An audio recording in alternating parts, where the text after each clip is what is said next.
Baik, selamat sore rekan-rekan semua. Perkenalkan, saya Kahfi Permana. Dalam hal ini bertindak sebagai atau selaku kuasa hukum dari Lee Song Hyun dalam perkara dugaan tindak pidana penggelapan sebagaimana didakwakan dalam pasal 374.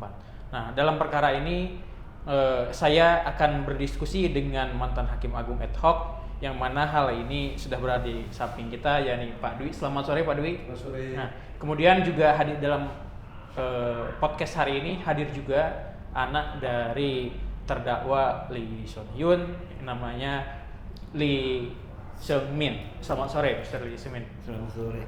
Baik, langsung saja mungkin terkait dengan perkara yang sedang dihadapi oleh klien saya, Pak Dwi. Ya. Izin kita untuk berdiskusi nih Pak Dwi. Nah, di mana klien saya ini kan didakwa 2 kali atas tuduhan yang sama, yakni pasal penggelapan sebagaimana didakwakan dalam pasal 374. Nah, menurut pengalaman Pak Dwi atau pengetahuan Pak Dwi, diperbolehkan nggak sih seseorang dilakukan penuntutan 2 kali untuk perkara yang sama? Jadi begini, perkara pidana memang putusan-putusannya itu lebih dinamis ya.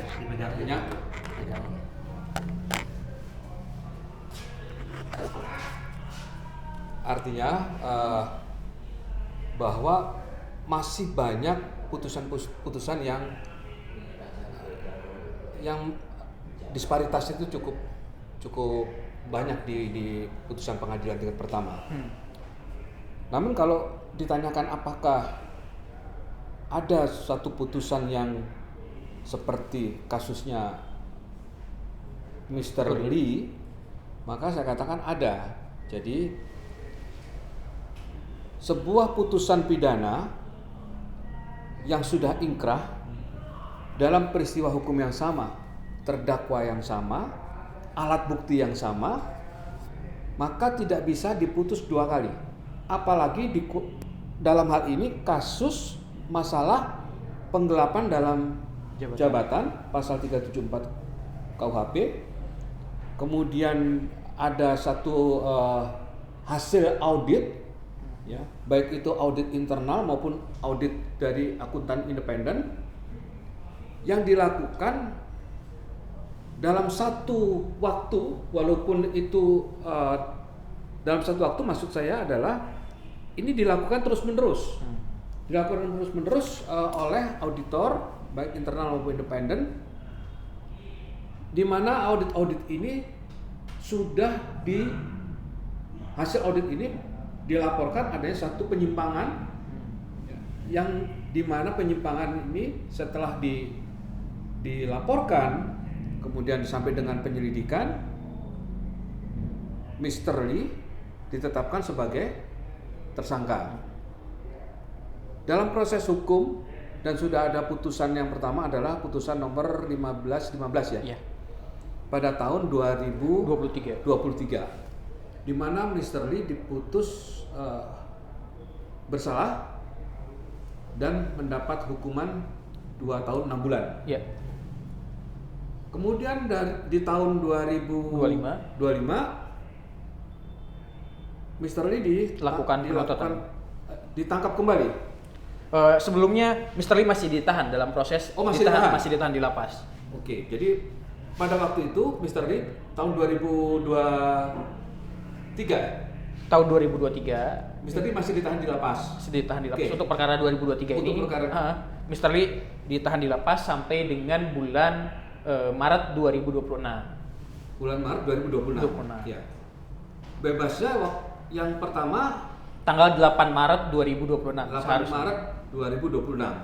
Nah, kemudian di 2023 Mr. Lee masih ada di lapas, ada temuan baru. Ya.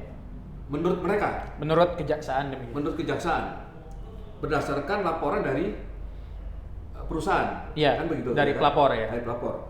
Padahal hasil audit itu dari hasil audit juga dong. Hasilnya audit yang sama hasil dengan yang sama, perkara kan? Sebelumnya. Iya. Berarti yang di tahun 2023 dimunculkan alat bukti itu adalah dari hasil audit yang sama. Ya. Dilakukan yang sama, di mana ada temuan-temuan yang kemudian itu menjadi bukti baru ya untuk memperpanjang tahanan lah, memproses kembali Mr. Lee sampai hari ini masih ditahan. Betul seperti itu ya? Yeah. Nah, oke. Nah, kemudian dalam hasil audit dari auditor internal maupun auditor independen itu sudah selesai. Kalau menurut saya itu harusnya sudah selesai, karena dilakukan dalam satu waktu, walaupun itu bertahap ya itu dilakukan dalam satu waktu. Artinya gini, kalau belum diketemukan seluruhnya, tunggulah sampai selesai audit ini. Tidak bisa ketika sudah selesai audit, kemudian ya, sudah diketemukan, kemudian ada susulan, ada temuan susulan. Ini nggak benar. Ya, jadi pertimbangan hakim di dalam melihat bukti ya yang disampaikan oleh perusahaan berdasarkan hasil dari auditor internal dan independen itu sebenarnya kalau menurut saya penuh dengan rekayasa di situ. Jadi begini, tentu ini kan akan menjadi persoalan kita semua ya, bukan hanya pada Mr. Lee aja, tapi pada orang-orang yang pencari keadilan yang juga nanti akan mengalami kejadian yang sama seperti ini. Jadi pertimbangan harusnya di dalam pertimbangan hakim di proses pidana yang kedua ini harusnya hakim mempunyai pertimbangan nebis and idem. Baik. Nah, tadi Pak Dwi juga menyampaikan bahwa terhadap bukti audit yang sudah digunakan di perkara sebelumnya tidak dapat digunakan kembali dalam perkara yang sama. Dalam perkara yang sama. Itu tidak dapat digunakan kembali ya? Nggak boleh karena gini, setiap hasil yang sudah final selesai kemudian dilaporkan, saya khawatir begini loh, jangan-jangan auditor internal maupun auditor independen ini nggak benar. Artinya kesalahan itu ada pada diri dia yang dulu tidak diketemukan, tiba-tiba aduh ini ternyata ada temuan nih, padahal kesalahannya kesalahan dia kan, tapi kemudian dibebankan kesalahan ini diketemukanlah 1,8 M itu lalu disangkakan kembali untuk si Mr. Lee. Ini nggak benar. Dia mau menghindari kesalahan dia, mau menghindari tim auditor ini mau menghindari kesalahan supaya tidak dibebankan kepada dia. Namanya manusia, Mas Kahfi. Ya, walaupun dia sejago-jagonya auditor, pasti ada salahnya juga. Jadi nggak bisa kita percaya 100% bahwa hasil temuan auditor itu 100% benar, nggak bisa. Baik, mungkin ke Mr. Lee Seung-min terlebih dahulu. Nah, saya mau konfirmasi ya. Di perkara sebelumnya, saudara Mr. Lee ini atau orang tua dari saudara ini dilakukan penuntutan di tahun 2023 dengan nomor perkara 1515 Pit B garis miring 2023 P Tangerang ya. Nah, kemudian di tahun 2025 dilakukan penuntutan kembali dengan nomor perkaranya 718 Pit B garis miring 2005 P Tangerang. Nah, apa yang saudara ketahui dari dua perkara tersebut? Setahu saya itu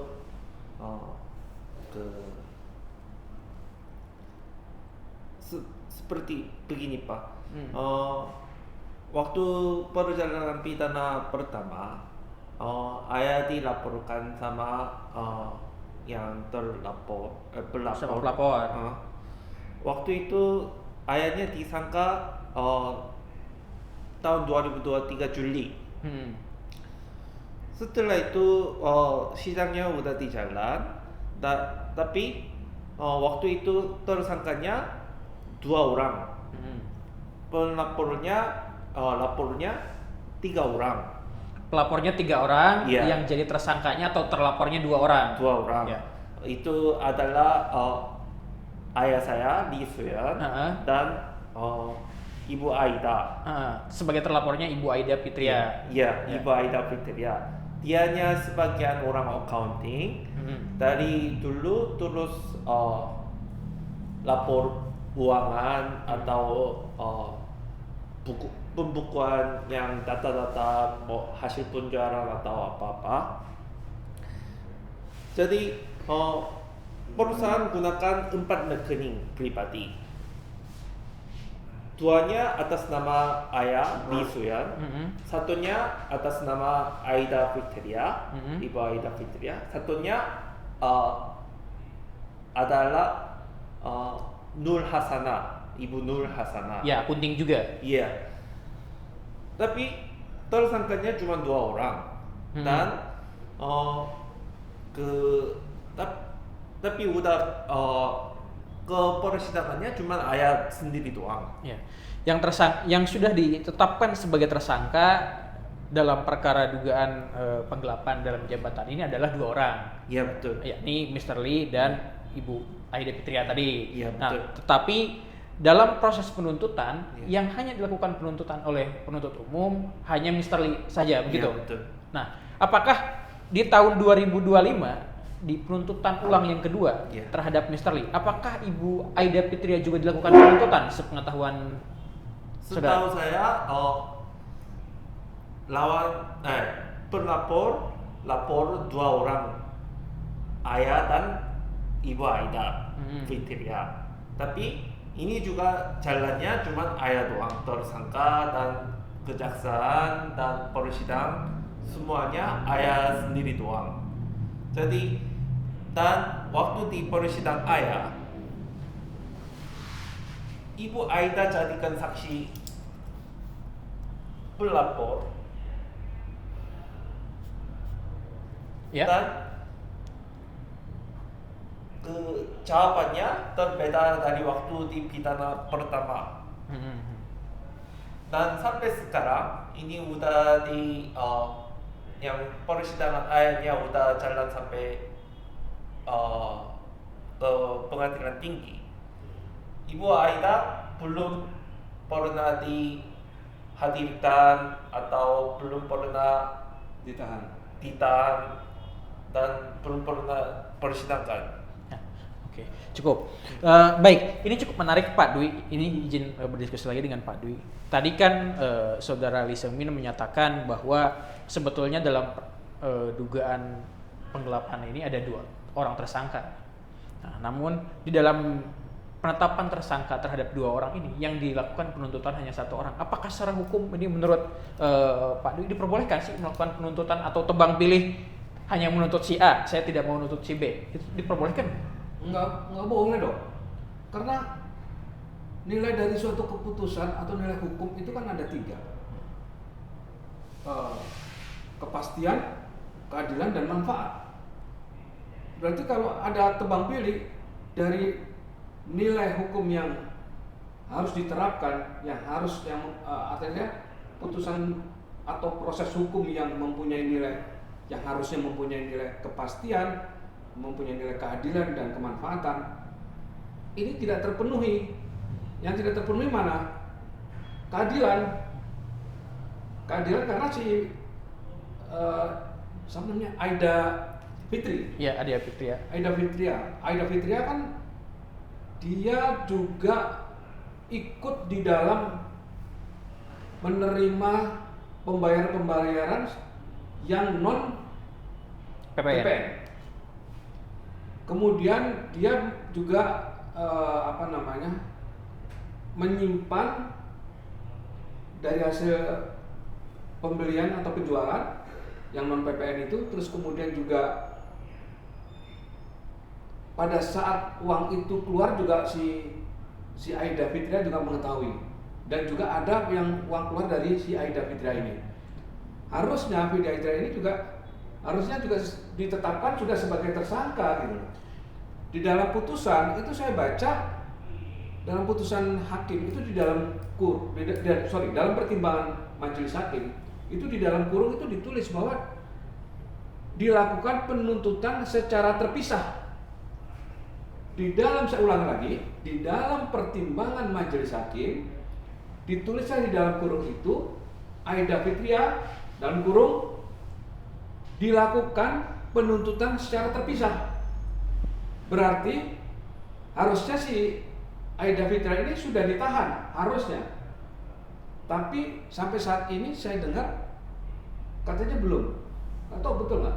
Ya, jadi Mas Safi yang lawyer ini. betul. Jadi, sampai dengan saat ini, sampai dengan klien saya Mr. Lee ini dilakukan penuntutan 2 kali untuk perkara yang sama, tetapi saudara Aida Fitria ini tidak pernah dilakukan penahanan maupun penuntutan oleh penuntut umum. Yeah. Nah itu, makanya kami juga mempertanyakan kredibilitas dari penuntut umum kalau begini kan, apakah diperbolehkan penuntut umum melakukan tebang pilih dalam proses penuntutan? Ya, sebagai Pak Dwi sampaikan kan tidak boleh, berarti kan kita sependapat. Artinya kan memang di dalam proses penegakan hukum ini tidak boleh tebang pilih. Betul. Gitu loh. Nah, tetapi menariknya juga di dalam perkara ini selain adanya 2 orang yang ditetapkan tersangka, tetapi yang hanya dilakukan penuntutan 1 orang, yakni saudara Mr. Lee. Nah, kemudian juga Mr. Lee ini dilakukan penuntutan 2 kali berulang, yakni pada tahun 2023 di perkara nomor 1515 dilakukan penuntutan pertama, kemudian di tahun 2025 dilakukan penuntutan ulang yang kedua, tapi menggunakan hasil audit yang sama. Nah, padahal tadi saudara Pak Dwi juga sudah menjelaskan atau menyinggung sedikit bahwa sebetulnya hasil audit yang pernah digunakan dalam suatu proses tindak pidana tidak diperbolehkan digunakan kembali dalam proses penuntutan pidana yang baru. Ya, tadi sudah saya jelaskan. Sekarang yang paling penting adalah saya melihat begini dulu. Nanti saya akan coba membahas sedikit soal Aida Fitria. Aida Fitria ini kan di sini dijadikan saksi. Ya. Ya kan? Saksi di mana kalau yang saya baca dari pertimbangan majelis hakim, Ya, di perkara 718 ini, Pak. di perkara 718, betul. Jadi dia saksi yang mengetahui peristiwa aliran in out dana yang non PPN, ya, dana yang non PPN ini hanya, kalau saya baca, hanya si Aida Fitria. Tapi ada saksi-saksi lain yang sebetulnya tidak mengetahui soal aliran dana itu yang non PPN ini, yang dana-dana yang in maupun yang out, ya. Itu tidak ada saksi lain yang kecuali si Aida Fitria. Saksi-saksi lain ini menurut saya tidak bisa diakumulasikan mengenai 2 saksi atau lebih. Jadi saya menganggap bahwa saksi di sini masih 1 saksi. Si Aida Fitria 1 saksi kan nggak bisa, ya kan? 1 saksi bukanlah saksi, kan begitu. Nah, kemudian harusnya kalau ini saksinya nggak kuat, mestinya Mr. Lee tidak bisa dipidanakan, ya kan? Ini harus tahu sebenarnya majelis hakim, nggak bisa ada saksi, katakanlah 3 orang, ya. Saya lihat ada beberapa orang ya di sini, ya. Tapi kan saksi ini bukan mengetahui soal aliran-aliran dana maupun dana-dana yang keluar yang disampaikan seperti yang disampaikan oleh si Aida Fitria ini. Tetapi adalah saksi yang berbicara tentang soal invoice yang ada. Dan ada sekitar berapa? 700 oleh majelis hakim. Saya nggak diperiksa kok. Saya nggak yakin itu diperiksa sama majelis hakim. Karena dari 700 nggak ada yang dipertimbangkan kecuali yang disampaikan oleh Aida Fitria. Nggak ada. Dan 700 yang dipertimbangkan. Boleh lihat pertimbangan hakim di perkara 718. Ini sudah nggak benar gitu. Ini sudah nggak benar. Kalau dia mau, dia jeli, dia bisa membuat satu pertimbangan yang memenuhi kekuatan hukum, yang memenuhi kekuatan yuridis, maka itu semua harus ditelusuri. Benar nggak nih bukti? Tidak hanya keterangan saksi dan bukti-bukti yang disampaikan oleh Aida Fitria. Itu. Dan harusnya ini lepas. Baik, nah ini menarik. Kemudian sebagaimana kita ketahui bahwa di dalam unsur 374 ini kan dalam proses dalam proses penggelapan dalam jabatan ini itu harus memiliki unsur secara sempurna. Nah, tapi pada faktanya di dalam perkara ini hemat kami sebagai tim kuasa hukum bahwa penerapan unsur di 374 ini tidak sempurna. Karena kenapa? Pada faktanya jadi begini, saudara klien kami, Mr. Lee, melakukan penerbitan invoice terhadap rekanan perusahaan. Kemudian dalam invoice tersebut dicantumkan nomor rekening Mr. Lee. Tetapi dari pembayaran yang masuk ke rekening Mr. Lee ditransfer ulang ke rekening perusahaan. Sebetulnya secara fakta hukum ini tidak ada kerugian.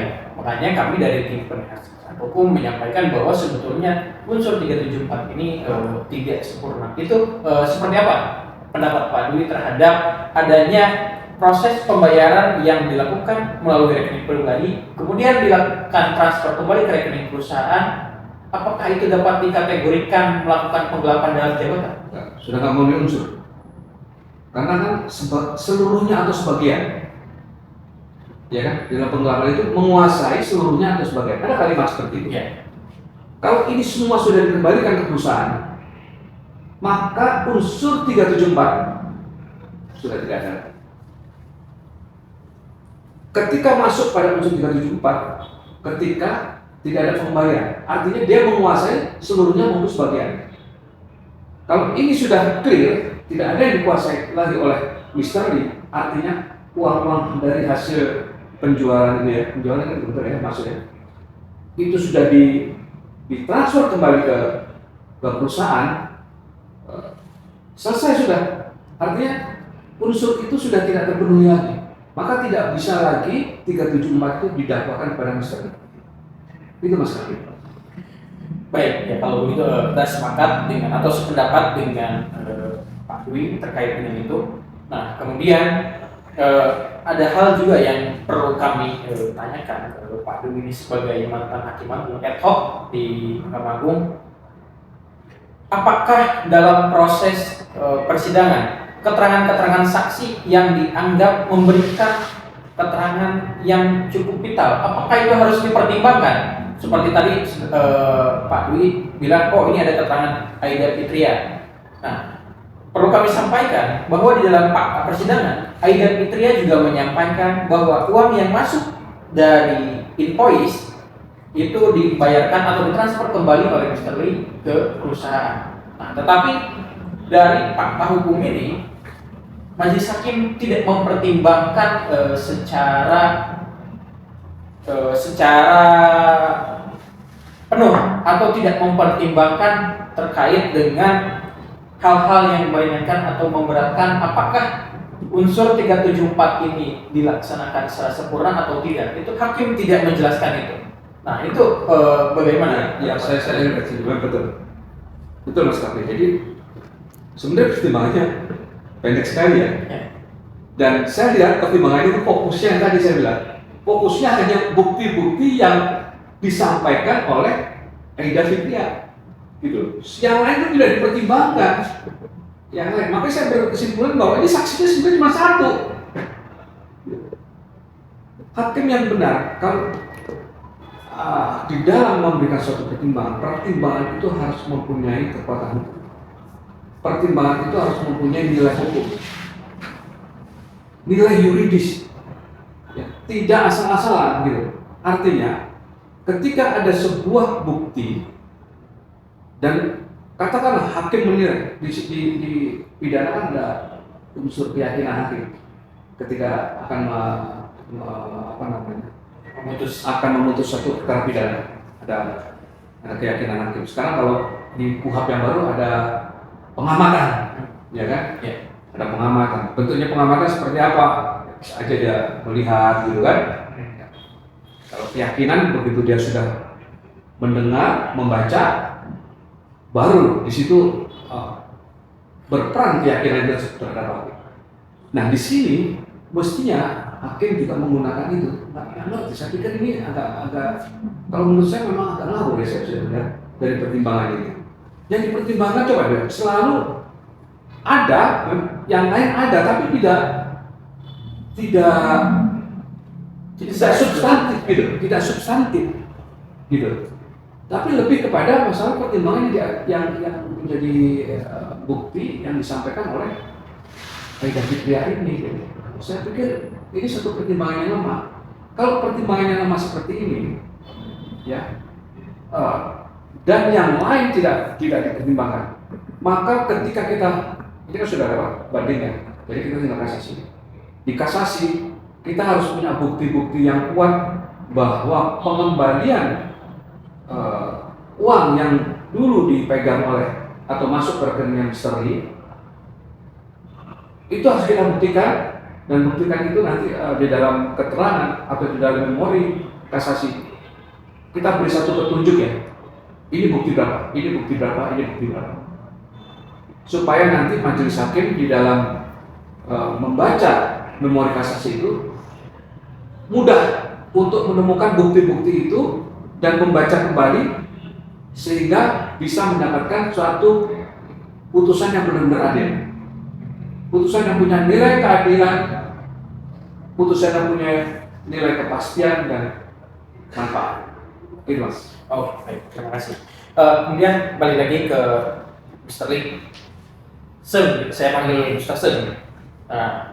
Mr. Seng, saya mengkonfirmasi tadi sebagaimana kita ketahui bahwa di dalam akta persidangan terdapat proses pengembalian dana ya, yang dilakukan oleh Mr. Lee kepada rekening perusahaan. Iya. Nah, itu apakah pernah diberikan bukti oleh Mr. Lee selama persidangan di perkara 1515? Iya, kita udah ajukan bukti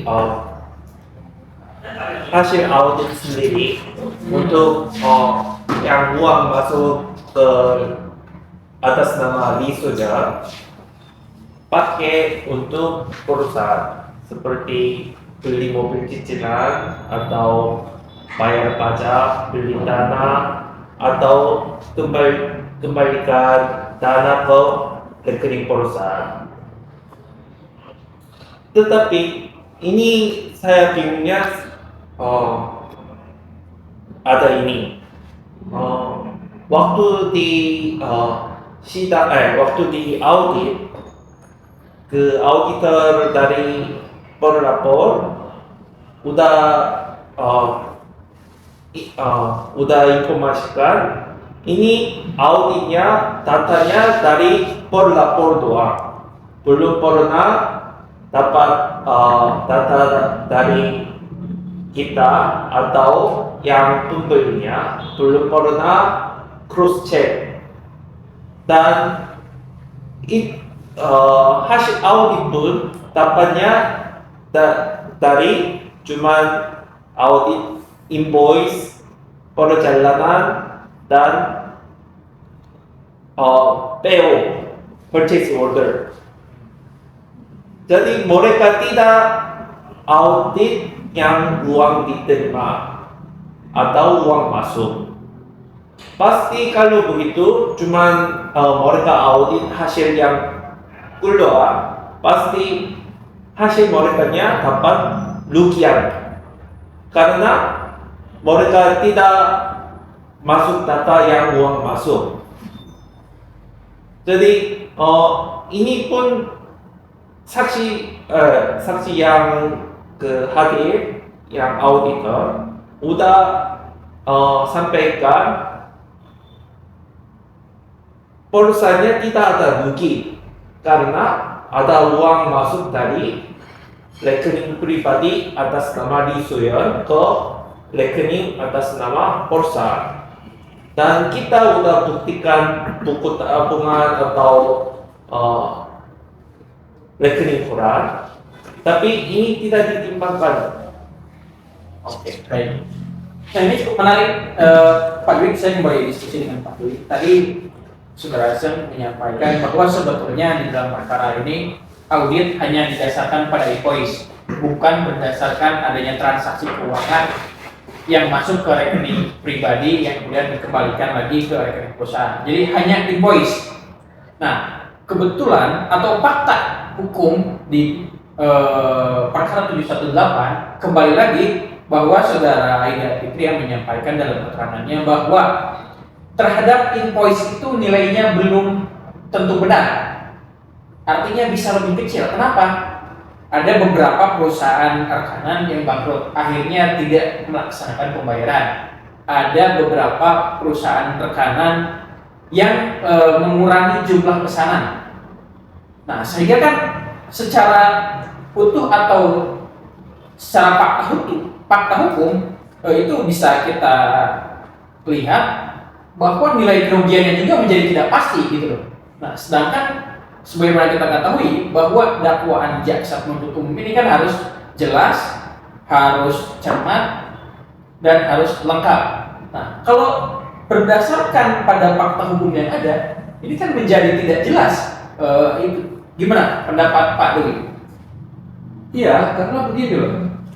Sekarang kalau kita bicara soal fakta hukum, majelis hakim tidak boleh hanya menilai bukti yang diajukan oleh jaksa penuntut umum, tetapi juga dia harus melihat bukti-bukti yang diajukan oleh terdakwa. Nah, sekarang bukti-bukti itu di dalam persidangan waktu saat persidangan yang nomor 718 ini, Mas Hakim mungkin mengikuti ya, apakah sudah dipertimbangkan? Kalau saya melihat dari putusan atau pertimbangan putusan nomor 718, majelis hakim tidak mempertimbangkan sampai sejauh itu. Tidak sejauh itu mempertimbangkan. Tadi sudah saya sampaikan bahwa majelis hakim itu hanya mempertimbangkan fokusnya yang berulang-ulang disampaikan dalam pertimbangan itu adalah bukti-bukti yang disampaikan oleh Aida Fitria. Ini satu keanehan buat saya. Sedangkan di dalam pertimbangan hukum, majelis hakim secara komprehensif harus membuat satu pertimbangan berdasarkan penilaian bukti-bukti yang ada, berdasarkan melihat, menelusuri bukti-bukti yang ada. Nggak bisa ini belum, ini nggak usah lah, nggak usah dilihat lah, gitu. Nggak usah dilihat. Tapi sebenarnya ini punya, saya yakin begitu banyak buktinya mereka nggak lihat semuanya. Tapi kalau hakimnya pandai, hakimnya punya apa ya namanya ya, punya hati lah gitu ya, itu pasti nggak akan diabaikan bukti-bukti, pasti akan menjadi penilaian majelis hakim. Ini dari putusan banding 1515 memang hakim menilai tidak ada kerugian dan tidak terbukti. Ya, karena dia melihat adanya suatu pengembalian itu. Nah, baik, melanjutkan Pak Dewi. Nah, kemudian perlu saya sampaikan bahwa di dalam putusan perkara 1515 ini klien kami dinyatakan tidak terbukti bersalah karena tidak adanya kerugian. Seperti saudara sampaikan tadi bahwa sebetulnya transaksi yang masuk ke rekening klien saya atau terdakwa sekarang ini itu kembali transfer ke rekening perusahaan. Nah, akhirnya di putusan banding perkara 1515 itu saudara Mr. Lee dinyatakan tidak terbukti bersalah. Tapi Di kasasi kembali ke putusan pertama ya? Tapi di kasasi dikembalikan lagi pada putusan tingkat pertama. Kasasi sama sih akhirnya? Kemarin? Saya belum tahu. Ada. Saya pasti kenal. Pokoknya saya pasti kenal. Saya cek. Ya, saya ngomong di podcast ini biar tahu hakimnya, Dwi Cahaya yang ngomong. Gitu, karena nanti saya kasih komentar siapa ya Pak? Tapi saya nggak akan bicaranya hakim yang baik atau tidak. Nggak boleh. Nggak boleh. Tapi saya tahu ini hakimnya. Tapi tidak akan saya spill soal hakim itu. Ya. Nah, baik, ini melanjutkan terkait dengan kewenangan atau bukan kewenangan majelis hakim dalam memutus perkara. Ini menurut Pak Dwi yang merupakan mantan hakim Mahkamah Agung, ini kalau melihat konstruksi hukum seperti ini, nah, apakah proses pidana ini dilakukan secara sempurna, yakni memenuhi unsur 374 sebagaimana didakwakan oleh penuntut umum, walaupun sudah ada pengembalian, atau Pak Dwi beranggapan bahwa ini seharusnya unsur 374 ini tidak terpenuhi karena seperti tadi disampaikan, adanya pengembalian dana walaupun masuk ke rekening pribadi tapi dikembalikan, sehingga unsur 374 ini tidak terpenuhi. Ya, itu kan sudah dapat dibuktikan oleh si Mr. Lee. Ya. Ya, sudah dapat dibuktikan. Jadi harusnya putusan bebas ya. Harusnya putusannya bebas. Harusnya sah. Iya. Jadi ini putusan kasasinya, putusan kasasi yang untuk nomor 1515 ya, sehingga Mr. Lee ditahan 2 tahun 6 bulan. Ya, saya melihat dari putusan ini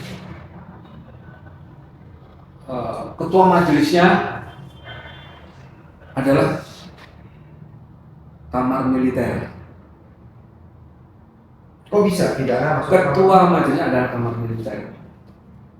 Sebetulnya kita sudah punya kamar militer, kamar perdata, kamar agama, tun, pidana. Nah, di kamar militer ini karena kasusnya sedikit, memang sering operan, ya mendapat operan dari kamar pidana. Gitu. Tetapi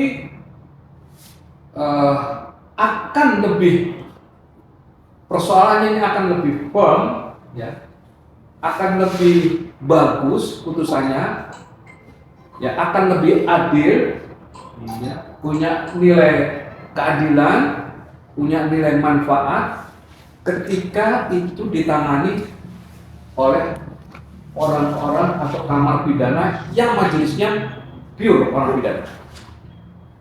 Saya punya juga militer. Begitu. Bukan saya mengecilkan arti daripada kamar militer, tidak, tetapi kebanyakan di militer itu kan tidak menggunakan KUHP ketika dia menggunakan undang-undang militer, ya, ketika ada pelanggaran-pelanggaran militer. Jadi lebih banyak menangani militer daripada pidana umum, pidana militer yang ditangani daripada pidana umum. Nah, ini satu persoalan juga sebenarnya di Mahkamah Agung. Saya dari dulu jujur saya tidak setuju ketika ada satu pembagian perkara di mana di kamar pidana itu mungkin terlalu banyak perkara, kemudian dilimpahkan atau dikirim ke kamar militer. Memang bukan dikirim ke kamar militer, maksud saya ditangani oleh salah satu hakim yang ada di kamar militer. Hakim yang lain memang ini hakim pidana di kamar pidana yang 2, yang 1. Tapi alangkah bagusnya memang kalau masuk. Dan kalau mau kasus-kasus seperti ini harusnya itu melibatkan orang perdata. Harusnya. Kalau kamar militer kan memang menangani pidananya kan pidana militer, tidak pidana umum. Iya kan? Kalau toh ada seperti kita menggunakan ajas koneksitas, jadi antara militer dan umum itu memang ada. Tetapi kalau ada persoalan-persoalan yang bau-bau perdata, ini kan sebenarnya bau-bau perdata ini, ya kan? Karena seorang komisaris, karena saya lihat di sini, oh ya satu lagi, saya lihat di sini tidak ada pembahasan tentang rapat komisaris ya? Tidak ada ya?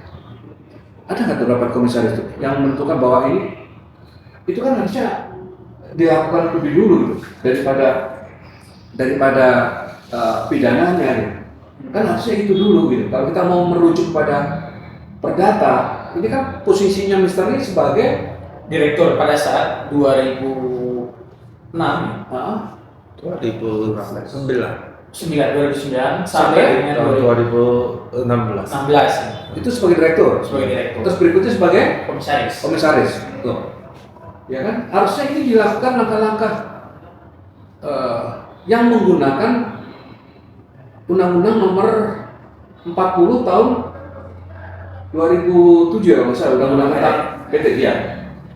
2007 atau 2010 lupa saya nomor 40 ya. Mestinya menggunakan itu dulu gitu. Pidana ini adalah ultimum remedium buat Mr. Lee. Saya katakan sekali lagi, pidana harusnya ultimum remedium untuk Mr. Lee. Lakukan dulu langkah-langkah perdata dulu. Karena jabatannya dia sebagai komisaris, sebagai direktur. Ada nggak diatur? Ada. Sudah baca hakimnya. Gitu. Ini kan nggak langsung pidana kan? Ya. Pidana itu jadikan ultimum remedium ketika terjadi perselisihan antara direksi. Ini kan petinggi-petinggi direksi semua yang ada di dalam. Selesaikan dulu secara internal seperti apa. Baru kalau juga nggak selesai melangkah ke masalah pidana. Sekali lagi untuk urusan seperti ini mestinya pidana merupakan ultimum remedium. Terima kasih. Oke, baik. Mungkin ini terakhir juga. Nah, saat ini klien kami juga pernah melakukan gugatan di Pengadilan Negeri Tangerang terhadap atau gugatan perdata di Pengadilan Tangerang. Nah, kemudian bahwa hakim perdata yang saat ini menyidangkan perkara klien kami itu sama dengan hakim yang memeriksa pada perkara pidana. Nah, itu pandangan Pak Dewi itu seperti apa? Apakah memang ya sudah selayaknya hakim ini harus dianggap mengetahui seluruh peristiwa hukum sehingga tidak ada permasalahan mau hakim di pidana mau hakim di perdata merupakan orang yang sama untuk perkara yang sama, untuk pihak yang sama, itu seperti apa pandangan Pak Dewi? Kalau di mix ya ada orang atau anggota dulu yang menangani pidana kemudian masuk perdata, boleh aja. Artinya di mix ada hakim yang biasa menangani perdata, kemudian ada hakim yang menangani pidana kasus yang 718. Jadi ada orang perdatanya dimasukkan tapi hakim yang menangani 718. Biar artinya biar ketemu. Artinya gini, hakim perdata di dalam nanti membuat satu pertimbangan tidak mendapatkan kesulitan karena ada hakim yang memutusin. Jadi bisa ada semacam komunikasi lah, gitu. Menganalisis bersama bagaimana mendapatkan suatu putusan yang adil, kan gitu. Jadi kalau di mix nggak apa. Tapi ketika itu penuh, ada satu kasus pidana, terus kemudian dalam peristiwa yang sama, tetapi prosesnya adalah proses hukum perdata, kemudian hakimnya adalah hakim yang menangani pidana, saya rasa ini sih kurang bagus ya, karena di pengadilan negeri memang pada umumnya hakim-hakim itu wajib bisa menangani semua perkara, baik perdata maupun pidana. Tapi memang ada di situ yang spesialisnya atau kemampuannya atau dia punya keahlian ya, walaupun dia menguasai pidana, tapi punya keahliannya adalah perdata. Apakah bisa menangani pidana? Bisa, tapi kalau menangani perdata dia lebih bagus, karena memang spesialisnya dulu S1-nya diambil skripsinya soal perdata, kemudian S2-nya perdata, contoh seperti itu ya, dan juga S3. Terus dia masuk melamar jadi hakim, tentu tidak boleh ketika masuk ke tingkat pertama, karena di tingkat pertama kan tidak ada sistem kamar, yang ada sistem kamar adalah di Mahkamah Agung. Maka semua hakim yang ada di tingkat pertama maupun di tingkat banding itu harus menguasai proses hukum semuanya. Tapi kembali lagi itu tadi, spesialis tetap harus menjadi pedoman. Oke, baik, mungkin ini kesimpulan pertanyaan kami terakhir Pak Dewi. Nah, apakah penuntutan yang dilakukan 2 kali terhadap klien kami dapat dikategorikan sebagai kriminalisasi terhadap perkara yang sebelumnya sudah diputus, tapi dalam perkara ini dilakukan penuntutan kembali dan menggunakan bukti yang sama. Nah ini kalau hemat kami sebagai tim kuasa, kami merasa bahwa klien kami dikriminalisasi. Nah ini kalau pandangan Pak Dwi ini seperti apa? Saya tuh kadang-kadang agak sedikit alergi gitu ya dengan kriminalisasi itu. Kriminalisasi lagi. Sebenarnya apa sih yang terjadi? Kok sering banget ada kriminalisasi? Kenapa sering terjadi kriminalisasi? Karena di dalam proses penegakan hukum, penegak hukum bisa dibeli,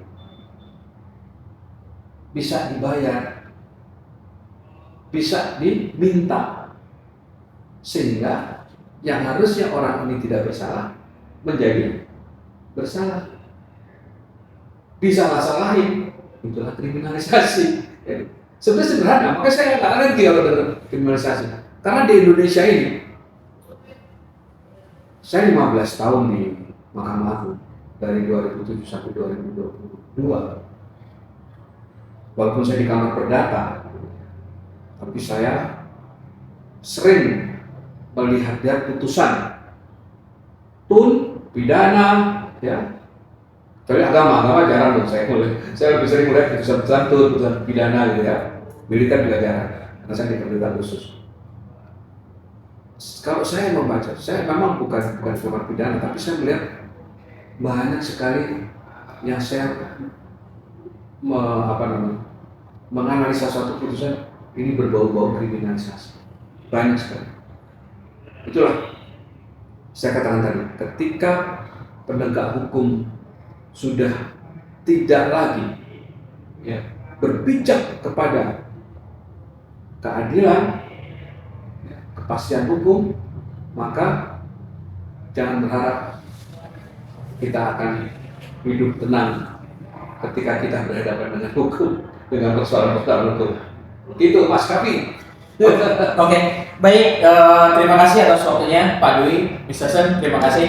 Ya, baik. Terima kasih rekan-rekan semua. Kami dari tim kuasa hukum Mr. Lee memohon kepada rekan-rekan semua untuk membantu atau memantau perkara ini sehingga klien kami mendapatkan keadilan yang sebagaimana mestinya. Terima kasih. Selamat sore. Selamat sore. Selamat sore.